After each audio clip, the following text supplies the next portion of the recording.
بسم اللہ الرحمن الرحیم۔ شروع کرتا ہوں اللہ کے نام سے جو بڑا مہربان اور نہایت رحم والا ہے۔ سعد بن ابی فضالہ انصاری رضی اللہ عنہ صحابی تھے۔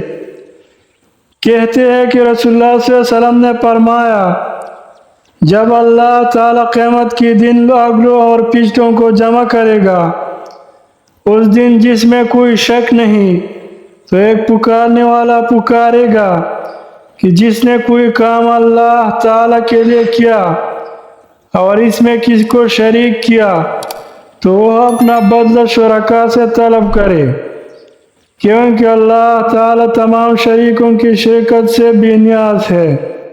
حضرت ابو سعید خدری رضی اللہ عنہ کہتے ہیں کہ نبی اکرم صلی اللہ علیہ وسلم ہمارے پاس نکل آئے، ہم مسیح دجال کا تذکرہ کر رہے تھے۔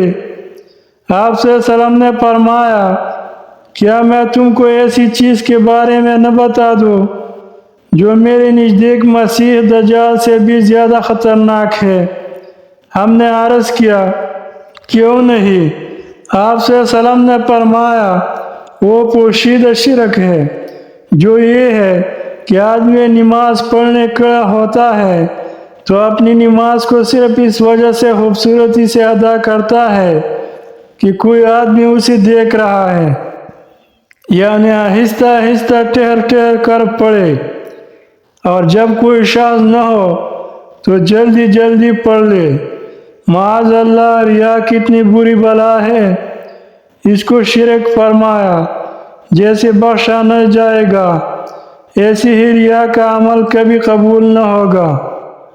معزز ناظرین کرام، اگر ویڈیو اچھی لگی تو لائک کرے اور چینل کو سبسکرائب کرے اور اپنے دوستوں کے ساتھ شیئر کرے تاکہ زیادہ سے زیادہ لوگوں تک پہنچ جائے۔ رسول اللہ صلی اللہ علیہ وسلم کا ارشاد مبارک ہے، جس نے میرے حدیث کو سنے اور دوسروں تک پہنچائی تو اس کا چہرہ تر و تازہ رہے۔